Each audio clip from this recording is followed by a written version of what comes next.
Hello friends, welcome to the Chitra Science Hub. Today we will discuss about antigen. Now first we see what is antigen. The term antigen was initially it is described as the molecule that stimulate the production of antibodies. ये जो term है antigen ये दो word से मिलके बनी है antibody generator. Antibody generator से हमने इनिशियल वर्ड लिया एंटी और जैन और बना दिया एंटीजन, यानी कि वो मॉलिक्यूल जो एंटीबॉडी का प्रोडक्शन स्टिमुलेट करे उसे हमने कहा एंटीजन। लेकिन एंटीजन जैसे कि हम जानते हैं सिर्फ एंटीबॉडीज़ का प्रोडक्शन नहीं करता बल्कि वो सेलुलर इम्यूनिटी में टी सेल्स को भी एक्टिवेट करता है। इसलिए एंटीजन्स को एक्यूरेटली अगर हम डिस्क्राइब करें तो हम उसे इम्यूनोजन कहेंगे, इम्यूनिटी जनरेटर, क्योंकि वहाँ एंटीबॉडी का प्रोडक्शन भी कर रहा है वो और आपका सेलुलर इम्यूनिटी का प्रोडक्शन भी कर रहा है। तो एप्रोप्रिएट वर्ड एंटीजन ना होके इम्यूनोजन होना चाहिए। लेकिन लिटरेचर में एंटीजन और इम्यूनोजन एक दूसरे की जगह इस्तेमाल किए गए हैं, इसलिए एंटीजन को हम ये भी कहते हैं कि foreign molecules that stimulate the production of antibodies और सेलुलर इम्यूनिटी। अब देखते हैं हम एग्जैक्ट डेफिनेशन क्या है एंटीजन की। तो एंटीजन क्या है, वो मॉलिक्यूल्स हैं जो बाइंड जिनमें ये एबिलिटी है कि वे एंटीबॉडी से बाइंड कर सकें या टी सेल रिसेप्टर से बाइंड कर सकें। अब ये जो एंटीबॉडी है और टी सेल रिसेप्टर हैं ये प्रोडक्ट है इम्यून रिस्पॉन्स के। ह्यूमोरल इम्यून रिस्पॉन्स की प्रोडक्ट क्या होती है, एंटीबॉडी, और आपकी T cell mediated immune response की प्रोडक्ट क्या होती है, इफेक्टर टीसी सेल्स। तो उन इम्यून रिस्पॉन्स की प्रोडक्ट से बाइंड करने की एबिलिटी जिस मॉलिक्यूल के अंदर होती है उसे हम एंटीजन कहते हैं। तो antigens are the molecules that bind with antibody or T cell receptors in an immune response. अब कोई भी पैथोजन जो आपकी बॉडी में आता है उसके सरफेस पर काफ़ी सारे स्ट्रक्चर्स ऐसे होते हैं जो एंटीजन का काम करते हैं। जैसे कि हम देखते हैं कि बैक्टीरिया से आपको कोई इन्फेक्शन हुआ तो एक बैक्टीरियल सेल में क्या होगा, बाहर कैप्सूल हो सकता है, कैप्सूल के अंदर क्या होता है, सेल वॉल, सरफेस पर उसके फ्लैजिला होते हैं, ये फ्लैजिला प्रोटीन्स के बने हुए हैं, सेल वॉल जो है पॉलीसेक्राइड्स की है, कैप्सूल जो है वो पॉलीसेक्राइड की है। तो ये सब एज ए एंटीजन काम कर सकते हैं। तो एंटीजन क्या है, कार्बोहाइड्रेट भी हो सकता है, एंटीजन लिपिड भी हो सकता है, एंटीजन न्यूक्लिक एसिड भी हो सकता है, एंटीजन प्रोटीन भी हो सकता है, और एंटीजन इन मॉलिक्यूल्स का कम्बिनेशन भी, जैसे प्रोटीन के साथ जुड़ा हुआ कार्बोहाइड्रेट जिन्हें हम ग्लाइकोप्रोटीन्स कहते हैं, प्रोटीन के साथ लगा हुआ लिपिड जिसे हम ग्लाइकोलिपिड कहते हैं, प्रोटीन के साथ न्यूक्लिक एसिड जिसे न्यूक्लियोप्रोटीन कॉम्प्लेक्स कहते हैं। तो प्रोटीन्स बहुत अच्छे एंटीजन्स होते हैं, उसके बाद कार्बोहाइड्रेट्स, फिर लिपिड्स और फिर न्यूक्लिक एसिड। अब हम देखते हैं इम्यूनोजन क्या है। इम्यूनोजन जो वर्ड है ये दो वर्ड से मिलके बना है, इम्यूनिटी जनरेटर, यानी कि वो मॉलिक्यूल जो इम्यूनिटी को जगा सके, इवोक कर सके। तो इम्यूनोजेंस क्या हैं, वो मॉलिक्यूल्स हैं दैट इंड्यूस यानी कि स्टार्ट कराएं एक specific immune response. Specific immune response में दोनों आपके रेस्पॉन्स आ जाएंगे, इम्यून रेस्पॉन्स ह्यूमोरल भी और सेल मीडिएटेड भी। तो इम्यूनोजन वो मॉलिक्यूल है जो स्टिमुलेट करे स्पेसिफिक ह्यूमोरल इम्यून रेस्पॉन्स और सेल मीडिएटेड इम्यून रेस्पॉन्स और both, and react with the product of that response. Active भी कराए उस इम्यून रिस्पॉन्स को, और एक्टिव करने के बाद जो प्रोडक्ट बने, जैसे ह्यूमोरल रिस्पॉन्स एक्टिव हुआ और उसके बाद प्रोडक्ट क्या बनती है ह्यूमोरल रिस्पॉन्स की, एंटीबॉडीज़, तो उन एंटीबॉडीज़ से बाइंड भी करे। जैसे सेल मीडिएटेड इम्यून रिस्पॉन्स को एक्टिव करे तो उसकी प्रोडक्ट क्या है, इफेक्टर टीसी सेल, तो इफेक्टर टीसी सेल से बाइंड भी कर सके। तो इम्यूनोजन वो मॉलिक्यूल है जो इम्यून रिस्पॉन्स इंड्यूस भी करे और उसकी प्रोडक्ट से रिएक्ट भी करे, उनसे बाइंड भी करे। तो जिसके अंदर ये दोनों एबिलिटी हैं उसे हम इम्यूनोजन कहेंगे।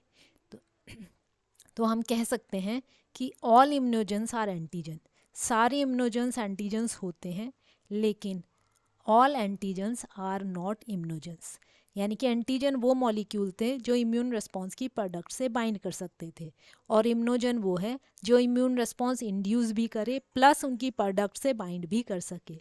इसलिए इम्यूनोजन एंटीजन भी होते हैं, लेकिन सारे एंटीजन्स जो हैं इम्यूनोजन नहीं होते हैं। अब हम देखते हैं इम्यूनोजेनिसिटी और एंटीजेनिसिटी इन टर्म्स का क्या मीनिंग है। लिटरेचर में ये हमें बहुत मिलती है। तो इम्यूनोजेनिसिटी क्या है? ये एबिलिटी है। ये एबिलिटी है एक सब्सटेंस की, एक मॉलिक्यूल की, जिससे कि वो एक इम्यून रिस्पॉन्स इंड्यूस करा सके, या ह्यूमोरल और सेल मीडिएटेड, या आपके दोनों। तो इम्यूनोजेनिसिटी किसी भी मॉलिक्यूल की वो एबिलिटी है जिससे कि वो इम्यून रिस्पॉन्स आपका स्टार्ट करा सके, स्टिमुलेट करा सके। अब एंटीजेनिसिटी क्या है? एंटीजेनिसिटी क्या है? ये एबिलिटी है एक सब्सटेंस की कि स्पेसिफिशियली का मतलब जिससे वो इंड्यूस हुई उसी से बाइंड करे। Specifically binds with the final product of the humoral or cell mediated immune response. तो ह्यूमोरल इम्यून रिस्पॉन्स की फाइनल प्रोडक्ट क्या है? एंटीबॉडीज़। और सेल मीडिएटेड की क्या है? Effector TC cell. तो वहाँ पर बाइंड किससे करेंगे? टी सेल रिसेप्टर से। तो एंटीजेनिसिटी एबिलिटी क्या है सब्सटेंस की कि इम्यून रिस्पॉन्स की जो फाइनल प्रोडक्ट है, जैसे कि एंटीबॉडीज़ और इफेक्टर टी सेल, तो उनसे बाइंड करने की जो एबिलिटी है वो एंटीजेनिसिटी होती है। तो इम्यूनोजेनिसिटी तो है इम्यून रिस्पॉन्स इंड्यूस कराने की एबिलिटी, और एंटीजेनिसिटी है इम्यून रिस्पॉन्स की जो प्रोडक्ट बनी है उनसे बाइंड करने की एबिलिटी।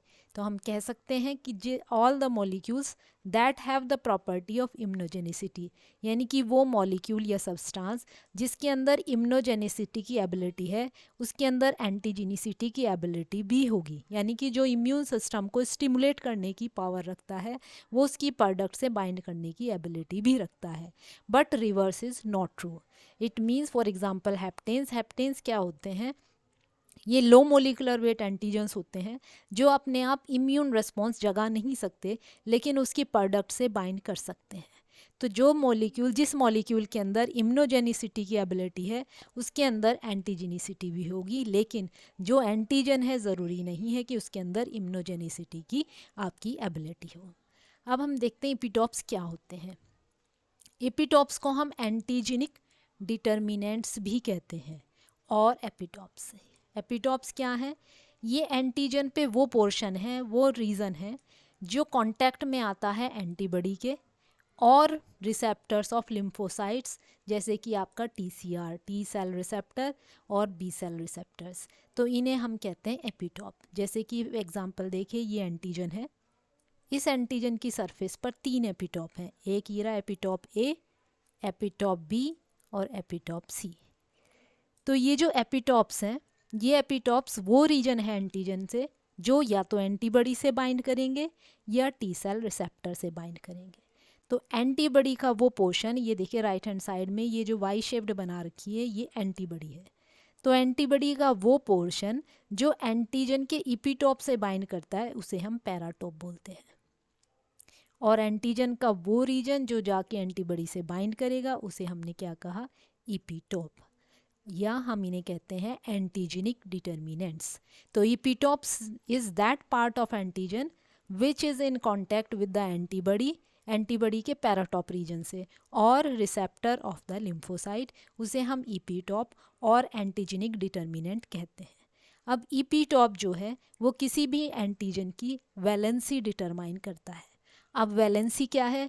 किसी भी एंटीजन पे कितने एंटीजेनिक डिटर्मिनेंट्स या एपिटॉप्स हैं वो उसकी वैलेंसी है। फॉर एग्जांपल, जिस एंटीजन के पास एक एपिटॉप होगा उसे हम कहेंगे मोनोवैलेंट एंटीजन। अब यहाँ पर डायग्राम देखिए, ये वाला जो एंटीजन है इसकी सरफेस पर सिर्फ ये एक एपिटॉप है, तो अब हम इसे कहेंगे मोनोवैलेंट एंटीजन। तो जिस एंटीजन की सरफेस पर 2 एपिटॉप हैं उसे हम कहेंगे बाईवैलेंट एंटीजन, और जिसकी सरफेस पर 3 या 2 से ज़्यादा होंगे उसे हम कहेंगे मल्टीवैलेंट एंटीजन। तो वैलेंसी क्या है कि एक एंटीजन की सरफेस पर कितने एपिटॉप्स प्रेजेंट हैं वो उसकी वैलेंसी होती है। अब देखते हैं कि बी एंटीजन जो है वो बी सेल से भी बाइंड करता है और टी सेल से भी, लेकिन एंटीजन की सरफेस पर जो एपिटॉप्स होते हैं जो बी सेल से बाइंड करते हैं और जो टी सेल से बाइंड करते हैं वो एपिटॉप्स सेम नहीं होते, डिफरेंट होते हैं। यानी कि एक ही एंटीजन अगर बी सेल से बाइंड करेगा तो अलग एपिटॉप यूज़ करेगा, और टी सेल से बाइंड करेगा तो दूसरे एपिटॉप्स यूज़ करेगा। अब बी सेल एपिटॉप्स की क्या क्या प्रॉपर्टीज़ होती हैं? तो बी सेल एपिटॉप्स ज़्यादातर हाइड्रोफिलिक एमिनो एसिड्स का बना हुआ होता है। और ये प्रोटीन की सरफेस पर प्रेजेंट होंगे, जिससे कि आपके बी सेल जो है इजीली इनसे जाके बाइंड कर सके। बी सेल एपिटोप्स दो तरह के होते हैं, या तो सिक्वेंशियल या कन्फर्मेशनल। तो बी सेल एपिटोप्स क्या है, हाइड्रोफिलिक एमिनो एसिड्स के बने होंगे और ज़्यादातर सरफेस पर प्रेजेंट होंगे, ताकि इजीली जो है वो आपके बाइंड कर सकें। बी सेल एपिटोप्स दो तरह के होंगे, या तो आपके सिक्वेंशियल होंगे या कन्फर्मेशनल होंगे। अब कन्फर्मेशनल एपिटोप्स क्या है? कन्फर्मेशनल एपिटोप्स क्या है, आपका प्राइमरी स्ट्रक्चर में, जैसे देखिए ये प्राइमरी स्ट्रक्चर है राइट हैंड साइड पे, इस प्राइमरी स्ट्रक्चर में ये जो दूर दूर की अमीनो एसिड्स हैं, जब ये प्रोटीन फोल्ड होगा तो फोल्ड होके ये सारी पास पास आ गई, तो वो एपिटोप जो ऐसी अमीनो एसिड से बना हुआ है, या ऐसे अमीनो एसिड की जगह हम रेसिड्यू यूज़ करेंगे क्योंकि कार्बोहाइड्रेट भी हो सकता है, तो ऐसी रेसिड्यूज से बना हुआ है जो प्राइमरी स्ट्रक्चर में तो एक दूसरे से दूर है, लेकिन जब हमने उसकी फोल्डिंग की तो वो एक साथ आ गए। तो ऐसे एपिटोप्स जो कंसिस्ट बने हुए हैं, नॉन एडजेसेंट का मतलब जो पास पास की आजू बाजू की लगी हुई रेसिड्यूज नहीं है, दूर दूर के हैं। तो non adjacent residues that are far away, एक दूसरे से बहुत दूर हैं प्राइमरी स्ट्रक्चर में, लेकिन जब फोल्डिंग होगी तो वो एक दूसरे के पास आ जाएंगे और पास आके ही क्या बनाएंगे, एक एपिटोप। लेकिन इस तरह के एपिटोप जो हैं वो डीनेचुर हो जाएंगे, डिस्ट्रॉयड हो जाएंगे बाय डीनेचुरेशन। डीनेचुरेशन क्या है, हीट ट्रीटमेंट देके प्रोटीन का स्ट्रक्चर खुल जाता है। अब क्योंकि प्रोटीन का स्ट्रक्चर खुल जाएगा हीट देने पर, तो ये जो दूर दूर के अमीनो एसिड्स से जो फोल्डिंग में एक दूसरे के पास आए थे, डीनेचुरेशन में एक दूसरे से दूर हो जाएंगे, और दूर होते ही एपिटोप का स्ट्रक्चर जो है वो लॉस्ट हो जाएगा, और स्ट्रक्चर लॉस्ट होते ही अब इन एपिटोप से आपकी एंटीबॉडीज़ या बी सेल बाइंड नहीं करेगी। अब दूसरा देखते हैं, लीनियर एपिटोप और सिक्वेंशियल एपिटोप। ये उन रेसिड्यूज से बना हुआ है जो एक दूसरे के बगल में लगे हुए हैं, एडजेसेंट लीनियर अमीनो एसिड्स। अब आपका डायग्राम देखिए, इस वाले में ये पहले वाला देखिए, ये वाला एपिटोप, ये जो बना हुआ है सारे इसमें अमीनो एसिड एक दूसरे के पास लगे हुए हैं, इस वाले में भी एक दूसरे के पास लगे हुए हैं। तो एक दूसरे के पास लगी हुई जो अमीनो एसिड्स हैं वो मिलके जो एपिटोप बनाएंगी उसे हम सिक्वेंशियल एपिटोप कहेंगे। अब पहले ही हम इस स्ट्रक्चर को डीनेचुरेशन से खोल दें, लेकिन ये जो पास पास की अमीनो एसिड हैं एक दूसरे के पास ही रहेंगी, तो एपिटोप का जो स्ट्रक्चर है वो आपका जो है डिस्ट्रॉय नहीं होगा। अब भी इससे एंटीबॉडी बाइंड कर सकती है। तो आपके सिक्वेंशियल एपिटोप्स उन अमीनो एसिड से बनेंगे जो एक दूसरे के पास पास होंगे और वो हीट से डीनेचर नहीं होंगे। अब देखते हैं टी सेल के एपिटोप, बी सेल के एपिटोप के बाद। अब टी सेल हमें पता है, टी सेल अपने आप एंटीजन नहीं पहचानती। टी सेल को एंटीजन दिखाती कौन है, एंटीजन प्रेजेंटिंग सेल, और वो भी एमएचसी के साथ। तो टी सेल एपिटोप्स जो हैं वो एमएचसी के साथ मिला के दिखाए जाते हैं। टी सेल एपिटोप्स ज़्यादातर इंटरनली यानी कि अंदर लोकेटेड होते हैं। बी सेल एपिटोप सरफेस पर थे, टी सेल एपिटोप्स अंदर होते हैं, और प्रोसेसिंग होती है यानी कि एंटीजन की। फैगोसिटिक सेल उसे एनगल्फ करेगी, पार्ट्स में तोड़ेगी और उसका एक पार्ट जो है सरफेस पर दिखाएगी, उसे हम कहेंगे एंटीजन प्रोसेसिंग। तो टी सेल एपिटोप्स जो हैं वो अंदर सिचुएटेड होंगे और प्रोसेसिंग में वो टूटेंगे, टूटने के बाद जो है एक एपिटोप जो है वो बाहर दिखाया जाएगा। तो इसलिए वो एसेसेबल होंगे। एसेसेबल का मतलब वो टी सेल रिसेप्टर उनसे इजीली बाइंड करेगा, क्योंकि वो एंटीजन पूरा सेल के अंदर लिया जाएगा, पार्ट्स में तोड़ा जाएगा और उसका एक पार्ट जो है वो एमएचसी के साथ बाहर दिखाया जाएगा। तो टी सेल एपिटोप जो है, रिकॉग्निशन जब होता है टी सेल एपिटोप का तो टर्नरी कॉम्प्लेक्स बनता है। टर्नरी का मतलब इसमें 3 कंपोनेंट है, एक है एमएचसी, एक है एंटीजन और एक है टी सेल रिसेप्टर। अब देखते हैं कैसे, डायग्राम देखिए। हमको टी सेल जो है एंटीजन खुद नहीं पहचानती, तो उसे एंटीजन कौन दिखाता है, antigen presenting cell. Antigen presenting cell की सरफेस पर क्या है, ये है एमएचसी मॉलिक्यूल। एमएचसी मॉलिक्यूल के साथ वो क्या करेगा, एंटीजन लेगा और इस एंटीजन को किसे दिखाएगा, ये है आपकी टी सेल। टी सेल की सरफेस पर क्या है, आपके टी सेल रिसेप्टर्स। तो एंटीजन ये का वो पार्ट जो आपकी टी सेल रिसेप्टर से बाइंड करेगा उसे हम कहते हैं एग्रीटॉप, और दूसरा जो आपका पार्ट है उसे वो प्रेजेंट होगा आपके, वो इंट्रैक्ट करेगा विद एमएचसी। तो एक टर्नरी कॉम्प्लेक्स बना, एक तो है एमएचसी, एक है आपका एंटीजन और तीसरा है आपका टी सेल रिसेप्टर।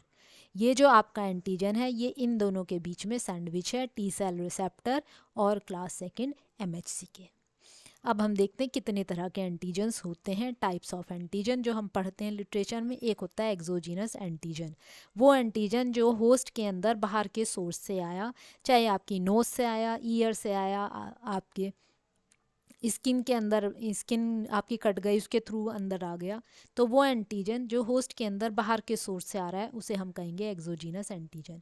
चाहे वो आपका बैक्टीरियल सेल हो, चाहे आपका वायरस हो, या कोई भी ऐसी ड्रग जिसके लिए आप एलर्जिक हो। एंडोजीनस एंटीजन्स क्या हैं? जो सेल के अंदर बने, या कोई भी आपकी सेल का एक पार्ट है जो एंटीजेनिक हो गया, जिसे सेल्फ एंटीजन्स होते हैं।